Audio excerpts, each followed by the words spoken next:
పని లేక ఆఫీసర్స్ యొక్క దాన్ని రూపుమాపాలంటే వెంటనే ఎలక్షన్లు పెట్టాలి. టెస్కోకు ప్రతి సహకార సంఘానికి ఎలక్షన్ పెడితే పద్మశాలీల గౌరవం పెరుగుతుంది. పద్మశాలి సర్పంచులు అవుతారు, ఎంపీటీసీలు అవుతారు, జడ్పీటీసీలు అవుతారు. ఈ పోయిన ప్రభుత్వం దొంగలు వాళ్ళంతా పద్మశాలీలను కావాలని గురి చేసారు. దాన్ని పోవాలంటే మీరందరూ దయచేసి ఒకరోజు మనం అందరం హైదరాబాద్లో 1000 మంది ధర్నా చేద్దామా? మీ దగ్గర ఎన్నికలు పెట్టాలి, సహకార సంఘాలకి ధర్నా చేద్దామా? ఇది మనం ఆలోచించుకోవాలి. అదొక్కటి తప్ప అది మీరు ఎన్నికలైతే మీకు బ్రహ్మాండమైనటువంటి అనేక కార్యక్రమాలు నడుస్తాయి. ఇవాళ కేంద్ర ప్రభుత్వంలో కూడా చాలా స్కీములు ఉన్నాయి. 90% మనోడు శివ ఇప్పించిండు మొగ్గాలకు 13-14 లక్షలు ఉంటే 90% సబ్సిడీ, 10% కట్టాలి. ఇవాళ ఇంటి మీద లైట్ పెట్టుకునే సోలార్ లైట్లకు కూడా 90% సబ్సిడీ.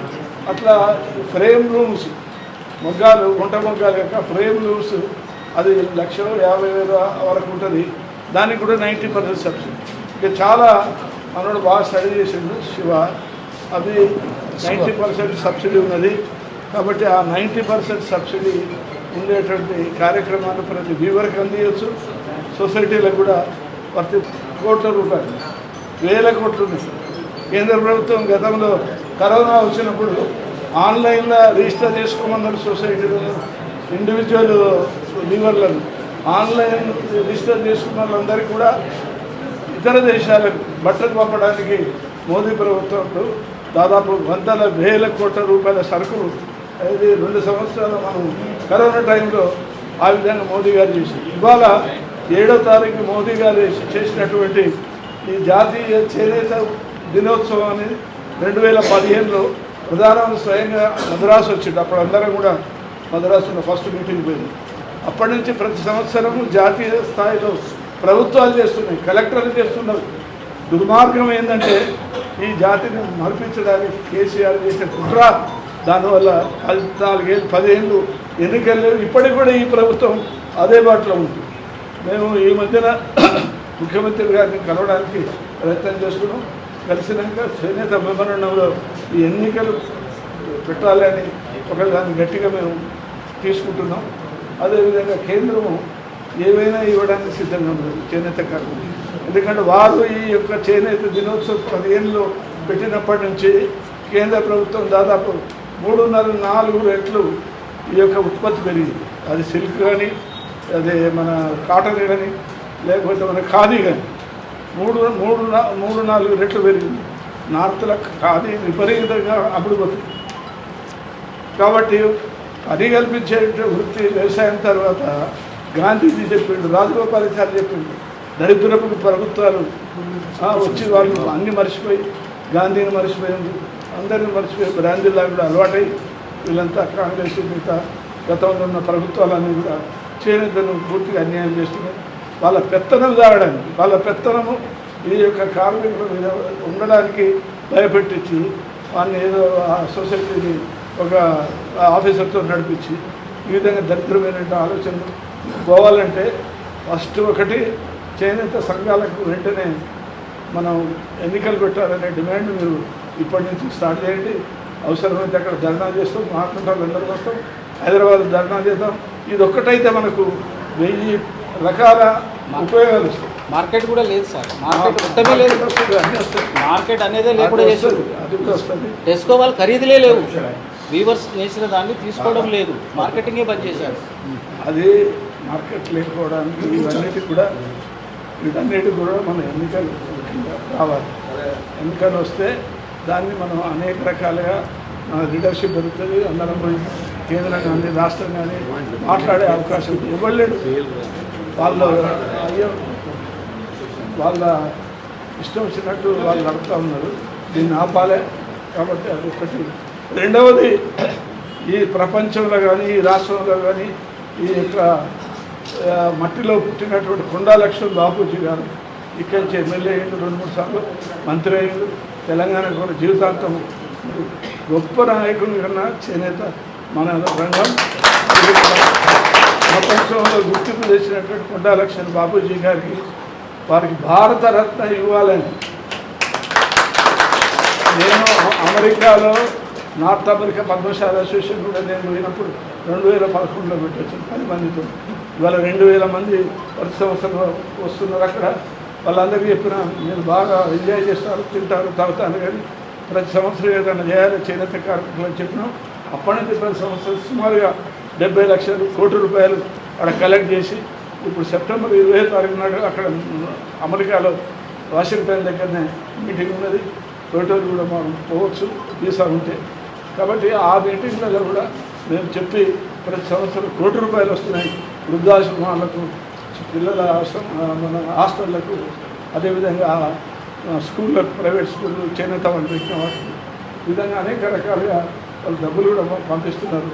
ఆసు మల్లేశం మన పద్మశాలిలో పుట్టి ఒక గొప్ప నైపుణ్యం కలిగించినట్టు ఆసు మల్లేశం సినిమా చూసిందా? ఆసు మల్లేశం సినిమా వచ్చింది. వాళ్ళ అమ్మ ఎప్పటికీ ఇట్లా ఆసు వస్తా ఉంటే బిడ్డ చైన్ వస్తా 100 సంవత్సరాల నుంచి ఇదే గతి కదా. దానికి ఆయన స్పందించి ఆసు మన యంత్రాన్ని కనిపెట్టిన ఇమీడియట్గా మోదీ గారు పిలిపించి గుజరాత్ నుంచి ఒక వ్యాపారిని పంపించి ఆయన పిలిపించి భారతరత్న ఇచ్చినటువంటి మన నాయకుడు ఆసు మల్లేశం. ఆ ఆసు మల్లేశం యొక్క యంత్రం 20-25 వేల యంత్రం అవి కూడా ఇస్తున్నారు నార్త్ అమెరికా పద్మశాలి అసోసియేషన్ నాపావాడు. కాబట్టి ఆ విధంగా కొంత కార్యక్రమాలు చేస్తున్నాం. బండారు దత్తాత్రేయ గారి గురించి మీకు చెప్పాల్సిన అవసరం లేదు. బహుజనుల పేద వర్గాల నాయకుడు.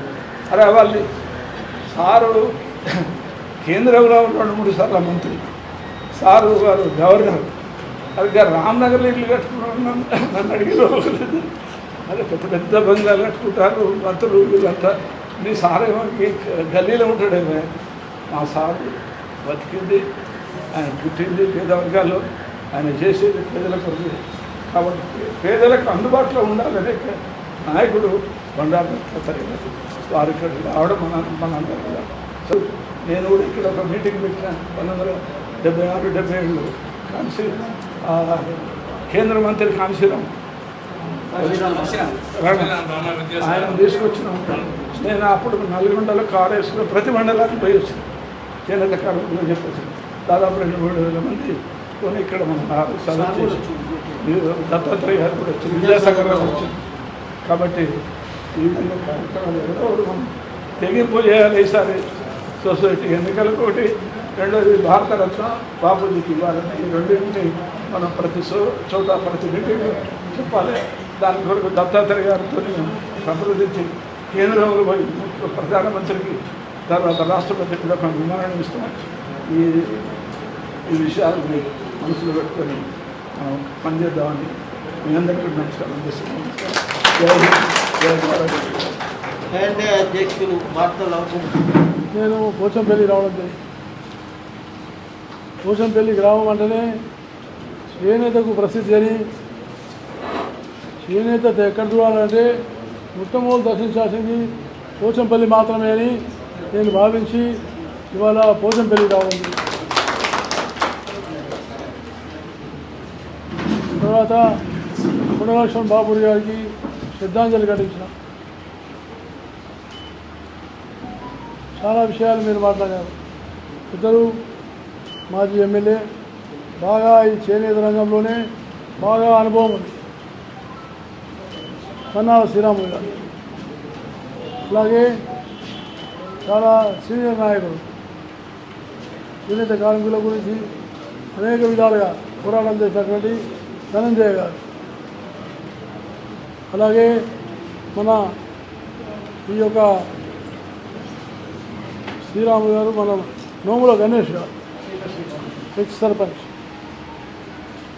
భారత వాసు గారు మాజీ అధ్యక్షుడు, భారత లవకుమార్ ఐ&ఐ అధ్యక్షుడు, కార్మిక సంఘ అధ్యక్షులు అంకం పాండు గారు, అలాగే కర్ణాటి అంజమ్మ గారు, మెరుగు శశికళ గారు, ఎన్ఎం శివకుమార్ గారు, చిన్నకృష్ణ గారు, బొమ్మారు సతీష్ గారు, శ్రీ సత్యనారాయణ మార్కండేయ గుడి చైర్మన్ సీతా సత్యనారాయణ, భారత లవకుమార్ వర్తక సంఘం అధ్యక్షుడు, సీతా శ్రీరాములు మహాజన్ సంఘ అధ్యక్షుడు, ఇంకా అనేక మంది పెద్దలారా, మిత్రులారా, నేను ఒక గవర్నర్ యొక్క పదవిలో ఉండు. గవర్నర్ పదవి నా కాలము పదవి విరమణ అయిన తర్వాత మొట్టమొదటి గ్రామానికి వచ్చింది పోషంపల్లి అని నేను మీకు సలహా ఇస్తున్నాను. ఎందుకంటే వ్యవసాయం తర్వాత అత్యధికమైనటువంటి గ్రామాల్లో ఉపాధినిచ్చేటటువంటి ఏదైనా పరిశ్రమ ఉందంటే అది చేనేత పరిశ్రమ, అది కుటీర పరిశ్రమ అని నేను మీకు సభాముఖంగా మాట్లాడుతున్నాను. కాబట్టి ఈ రంగాన్ని చాలా అభివృద్ధి చేయాల్సిన అవసరం ఉంది. సోదరి మని మాట్లాడింది, చాలా ఆవేదనతో మాట్లాడింది. ఎందుకంటే దీంట్లో మగ్గం దగ్గర పనిచేసే వాళ్ళు ఇంట్లో కానీ బయట కానీ 70% మంది ఆడవాళ్ళే ఇవన్నీ కూడా చేస్తున్నారు. కాబట్టి వాళ్ళకి సమానమైన గుర్తింపు రావాలని నేను మనసారా కోరుకుంటా ఉన్నాను. ఆడవాళ్ళకి ఎప్పుడైనా మనం గౌరవిస్తే, సమానమైన అధికారం ఇస్తే అప్పుడు దేశం బాగుపడుతుందని నేను మీకు సభాముఖంగా తెలియజేస్తాను. ఆడవాళ్ళని గౌరవించాలి, ఆడవాళ్ళకి సరైన స్థానం ఇవ్వాలి. అందుకనే ముందుగా నేను సోదరిమణి ఆమె మాట్లాడిన తీరు చూస్తుంటే, ఆవేదన చూస్తే మనం తప్పకుండా ఆమెకు సహాయం చేయాలని నా మనసారా నేను తప్పకుండా భావిస్తూ ఉన్నాను. ముఖ్యంగా చాలా విషయాలు చెప్పారు. ప్రధానమంత్రి నరేంద్ర మోడీ గారు ప్రధానమంత్రి అయిన తర్వాత ఆయన ఈ జాతీయ చేనేత దినోత్సవాన్ని ప్రకటించడం అనేది భారతదేశ చరిత్రలో ఇది గొప్ప గుర్తింపని నేను మీకు ఈ సభాముఖంగా మనం చేస్తాను. అందువల్ల ఇది చాలా అనేకమైన సమస్యలు ఉన్నాయి. ఆ సమస్యలకు పరిష్కారం కనుగొనడానికి కేంద్ర రాష్ట్ర ప్రభుత్వాలు ప్రయత్నం చేయాలి. ఇందులో అతి ప్రధానమైన అంశం ఏంటంటే మీకు కావాల్సింది మార్కెటింగ్ వ్యవస్థ. కష్టాలు పడి ఉత్పత్తి చేస్తున్నాం, కానీ మార్కెటింగ్ కావాలి. ఆ మార్కెటింగ్ కావాలంటే తప్పకుండా విధిగా కేంద్ర ప్రభుత్వం కానీ రాష్ట్ర ప్రభుత్వం కానీ వాళ్ళ కార్యాలయాల్లో ఉండేటువంటి అన్ని వస్తువులు చేనేత వస్తువులే వాడాలని నిర్బంధంగా చేయాల్సిన అవసరం. ఎందుకంటే నేను చూసిన, గవర్నర్ ఉన్నప్పుడు చూసిన, ఇక్కడ పోయినా మనకు చేనేత కలిపి టవల నుంచి మొదలుకొని, బెడ్షీట్ల నుంచి మొదలుకొని, దస్తీల నుంచి మొదలుకొని అన్నీ కూడా బయటకు వస్తాయి. కాబట్టి అది ప్రధానమైన అంశము. కేంద్ర రాష్ట్ర ప్రభుత్వాలు చేనేత వస్తువులు, చేనేత యొక్క ఉన్నటువంటి వస్త్రాలు వీటిని ప్రతి కార్యాలయంలో కొనుగోలు చేసే విధంగా అమలు చేయాలని నేను మీ తరఫున హృదయపూర్వకంగా నేను ప్రభుత్వానికి విజ్ఞప్తి చేస్తున్నాను. రెండోది, సొసైటీలు సంస్కరించాలి, సొసైటీలో మార్పు రావాలి. అన్నిటికన్నా ముఖ్యమైనది నీతి నిజాయితీ. ఇప్పుడు మనకు సహకార శాఖ ఒకటి ఏర్పాటు చేస్తారు. అమిత్ షా గారు దానికి ఇప్పుడు మంత్రి. సహకార రంగం నాకు తప్పకుండా విశ్వాసం ఉంది. దేశంలో ఒక గొప్ప విప్లవాన్ని చేయబోతుందని నేను మీకు సభాముఖంగా మనం చేస్తాను. కోట్ల రూపాయలకు ఉన్నటువంటి ప్రజల యొక్క ఈ సహకార సంఘము జీవితంగా ఉండాలంటే ఆ సహకార సంఘంలో ఉండేటువంటి సభ్యులు నీతి నిజాయితీగా ఉండి చేనేత కార్మికులకు న్యాయం చేసే విధంగా ఉండాలని నేను మీకు సభాముఖంగా నేను కోరుతా ఉన్నాను. కష్టాలు ఎదుర్కొంటాం, కానీ మనం గట్టిగా నిలబడగలగాలి, కలవకూడదు. అలాగే నేను తప్పకుండా కోరుతున్నా, నూలు, రంగులు, దారాలు ఇట్లాంటివి అవుతున్నాయో సబ్సిడీ రూపంలో వచ్చి తక్కువ ధరలకి అందుబాటులో వచ్చేటట్టుగా ప్రభుత్వాలు చేయాలి. దాంతోపాటు ప్రభుత్వాలు రుణాలు ఏవైతే ఉన్నాయో తక్కువ వడ్డీకి రుణాలు ఇచ్చేటువంటి కార్యక్రమం చేయాలి. ఏ విధంగా అయితే నాబార్డు ఇస్తుందో ఆ విధమైనటువంటి ఒక పద్ధతిని తీసుకురా. దాంతోపాటు మిత్రుడు చెప్పాడు, చాలా చక్కటి సూచన.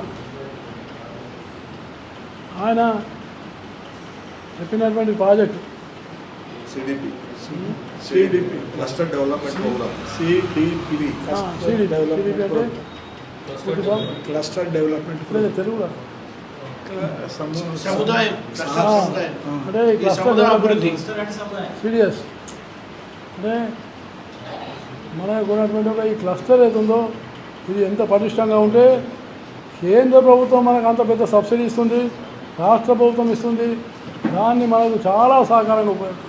నేను తప్పకుండా ఈ క్లస్టర్ యొక్క డెవలప్మెంట్ యొక్క స్కీమ్ని తప్పకుండా పోచంపల్లికి రావడానికి నా సంపూర్ణమైనటువంటి సహకారం ఉంటుంది.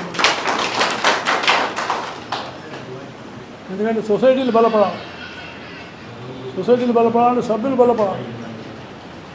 సో అందువల్ల దీన్ని ఇంకొక ముఖ్యమైన అంశం నా మనసులో ఉంది మొదటి నుంచి ఏంటంటే దీన్ని చేనేత రంగాన్ని కేవలం ప్రభుత్వాలే కాదు, రాష్ట్ర ప్రభుత్వము కేంద్ర ప్రభుత్వమే కాదు, ప్రజలు దీన్ని ఒక ప్రజా ఉద్యమంగా చేసి మహాత్మా గాంధీ ఏ విధంగానైతే స్వాతంత్ర సమరంలో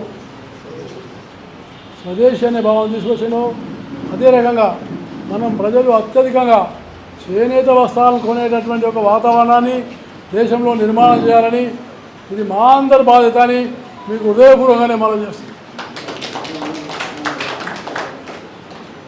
అయితే టెక్స్టైల్ రంగం నుంచి పోటీ పడాలి, ఎందుకంటే దీన్ని పరిశ్రమగా అభివృద్ధి చెందాలి.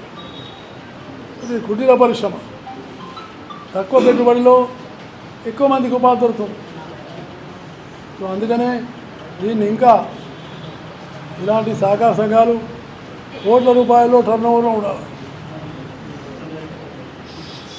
అందుకని నేను తప్పకుండా కొండా లక్ష్మణ్ బాబుజీ గారికి నిజమైన నివాళి అంటే చేనేత సహకార సంఘాలని పటిష్టపరచడమే ఆయనకు నిజమైన నివాళని నేను మీకు హృదయపూర్వకంగా ఆయన చాలా జీవితం అంతా కూడా దీనికోసం దారపోసాం. అందువల్ల మీ అందరూ కూడా సంఘటితంగా ఉండాలి. మీరు సంఘటితంగా ఉంటే తప్పకుండా మనం సాధించవచ్చు.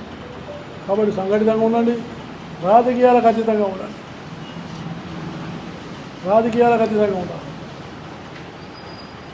ప్రభుత్వాలు వస్తాయి, ప్రభుత్వం పోతుంది, పార్టీ వస్తుంది, పార్టీ పోతుంది. కానీ చేనేత కార్మికుడు ఎప్పుడైనా ఉంటాడనే విషయాన్ని మర్చిపోవద్దని నేను మీకు సభాముఖంగా కాబట్టి ఆ చేనేత కార్మికుడి పట్ల మనం శ్రద్ధగా ఉండాలి. నేను తప్పకుండా పోచంపల్లి ఒక యూనిట్ని ఇంకా సమర్థవంతమైన యూనిట్గా ఒక క్లస్టర్ డెవలప్మెంట్ ఒక సొసైటీ ఒక స్కీమ్ కింద దీన్ని తప్పకుండా అభివృద్ధి చేద్దామని నేను మీకు సభాముఖంగా మనం చేస్తూ నేను చాలా తక్కువ సమయంలో మీకు సమాచారం ఇచ్చినా కూడా ఇంత పెద్ద ఎత్తున ఇంతమంది సంఘ నాయకులు ఇంతమంది వచ్చి ఈ కార్యక్రమంలో పాల్గొన్న ప్రతి వాళ్ళకి పేరు పేరున హృదయపూర్వకమైనటువంటి ధన్యవాదాలు తెలియజేస్తున్నాను. అలాగే నా మిత్రుడు సతీష్ గారు